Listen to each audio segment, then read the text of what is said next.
tous les classiques qui étaient Adam Smith, David Ricardo, Karl Marx, John Stuart Mill, Malthus plus ou moins, tous les classiques de la création de la pensée économique intégraient une pensée sociale. C'était plus des philosophes sociaux que des économistes purs, comme on dirait aujourd'hui.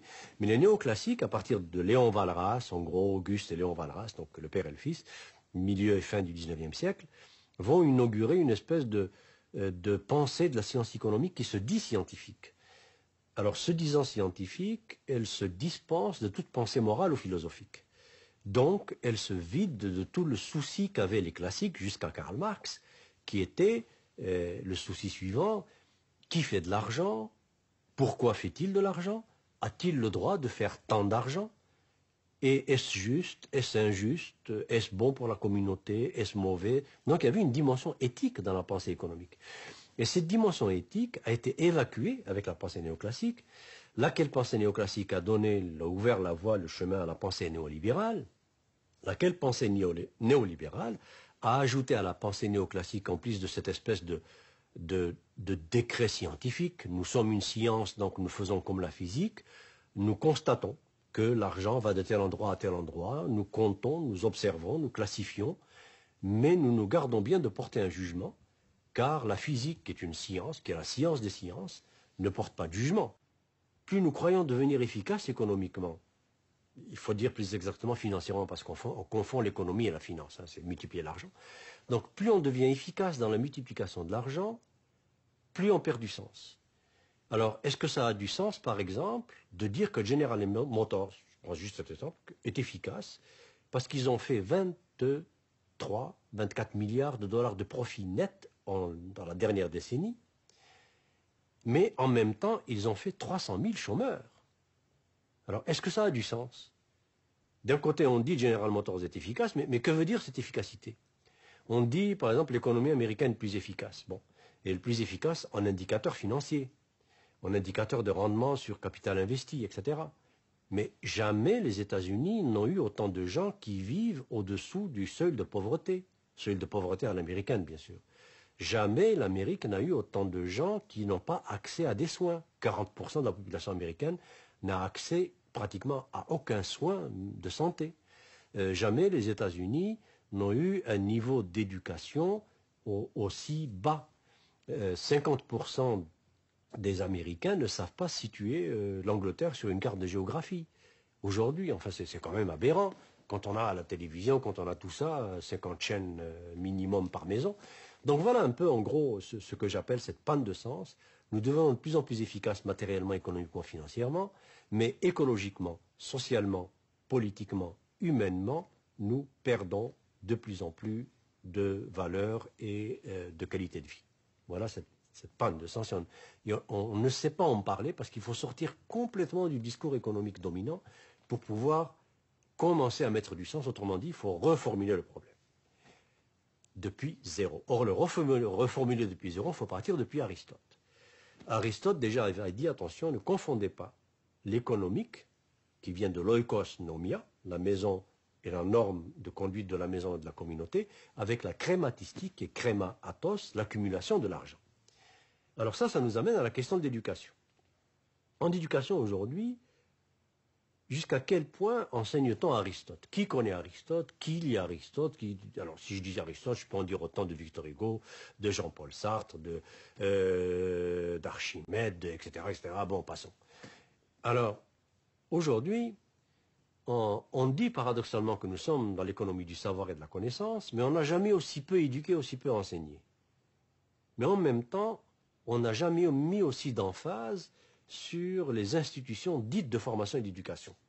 Mais je m'explique où est le paradoxe, où est le non-sens.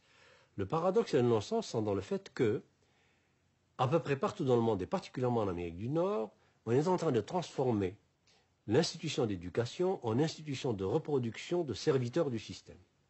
Autrement dit, d'espèces de bipèdes pensants qui n'ont pas d'autres soucis, qui ne doivent plus avoir d'autres soucis que de maintenir ce marché libre et autorégulé et de maintenir cette mécanique à production et multiplication de l'argent.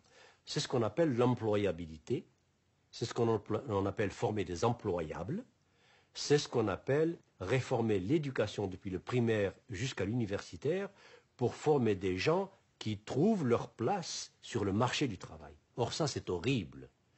Est-ce qu'aujourd'hui un Victor Hugo serait employable?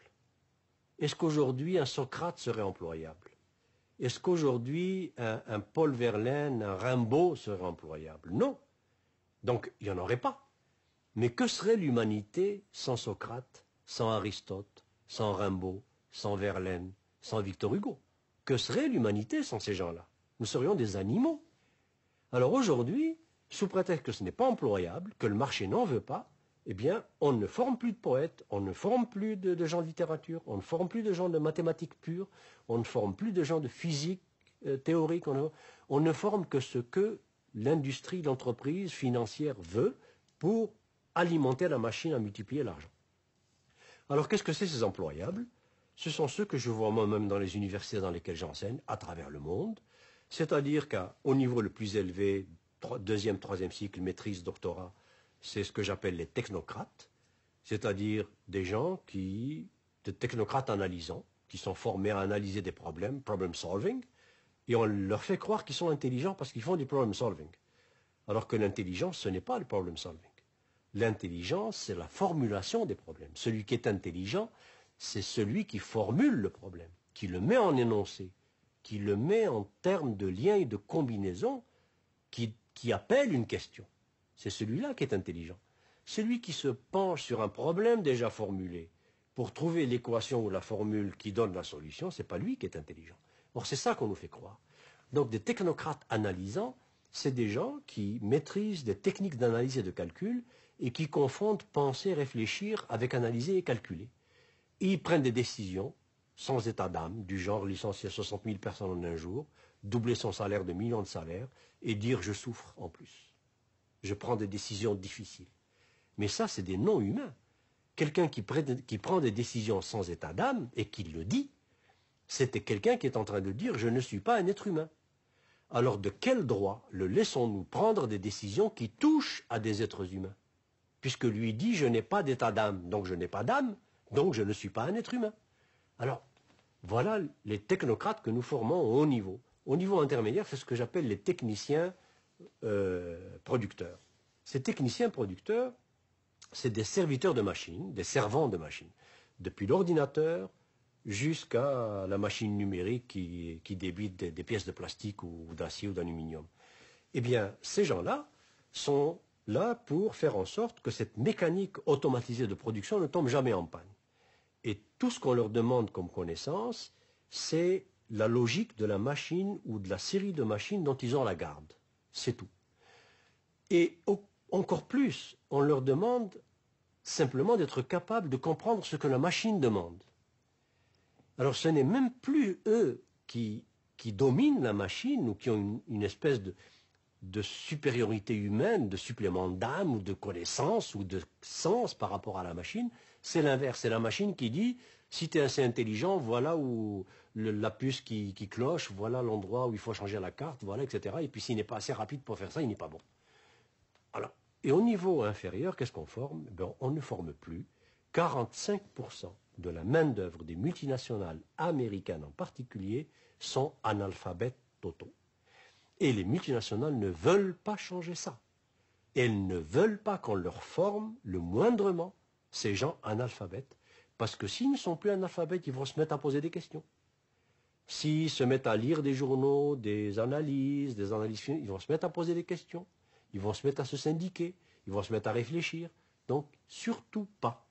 Alors, nous avons aujourd'hui, particulièrement en Amérique du Nord et aux États-Unis encore plus, des diplômés du primaire et du secondaire qui sont à peu près dans une proportion qui est assez hallucinante, qui atteint chez nous en tout cas 1 sur 4 au Québec, et aux États-Unis, si on regardait les vrais chiffres, je suis sûr qu'on approcherait de la même proportion, sinon plus, qui sont diplômés et qui sont analphabètes, qui savent à peu près ni lire ni écrire, mais ils ont un diplôme. Et ce diplôme primaire ou même secondaire, ils l'ont obtenu par l'ancienneté, tout simplement par la présence et par l'âge. Et ça arrange le système. Parce que quand vous avez des opérateurs à la base qui sont des bipèdes quasi décérébrés, c'est-à-dire à qui on n'a même pas appris à penser, parce que pour apprendre à penser, il faut apprendre à lire. Et il faut lire. Si je veux apprendre à penser, il faut que je lise Victor Hugo. Il faut que je lise des poèmes, il faut que je lise des philosophes, il faut que je lise, c'est ça qui m'apprend à penser, des écrivains. Je ne peux pas penser sans me mettre des mots et des façons de manipuler ces mots dans ma tête. Alors si je n'ai pas ça, je ne peux pas penser. Donc, je peux devenir un excellent reproducteur du système qui ne pense pas et qui défend le système. Alors vous avez maintenant des ouvriers qui disent, et ça m'est arrivé, quand je vais dans des situations graves où il y a des fermetures, des mises à pied, etc., et puis je pose la question à des ouvriers, mais qu'est-ce que vous en pensez? Très souvent, ils me disent, ben, c'est la loi du marché, c'est la compétitivité, il faut qu'on soit plus compétitif que les Japonais, sinon ils deviennent les défenseurs du système qui est en train de les broyer.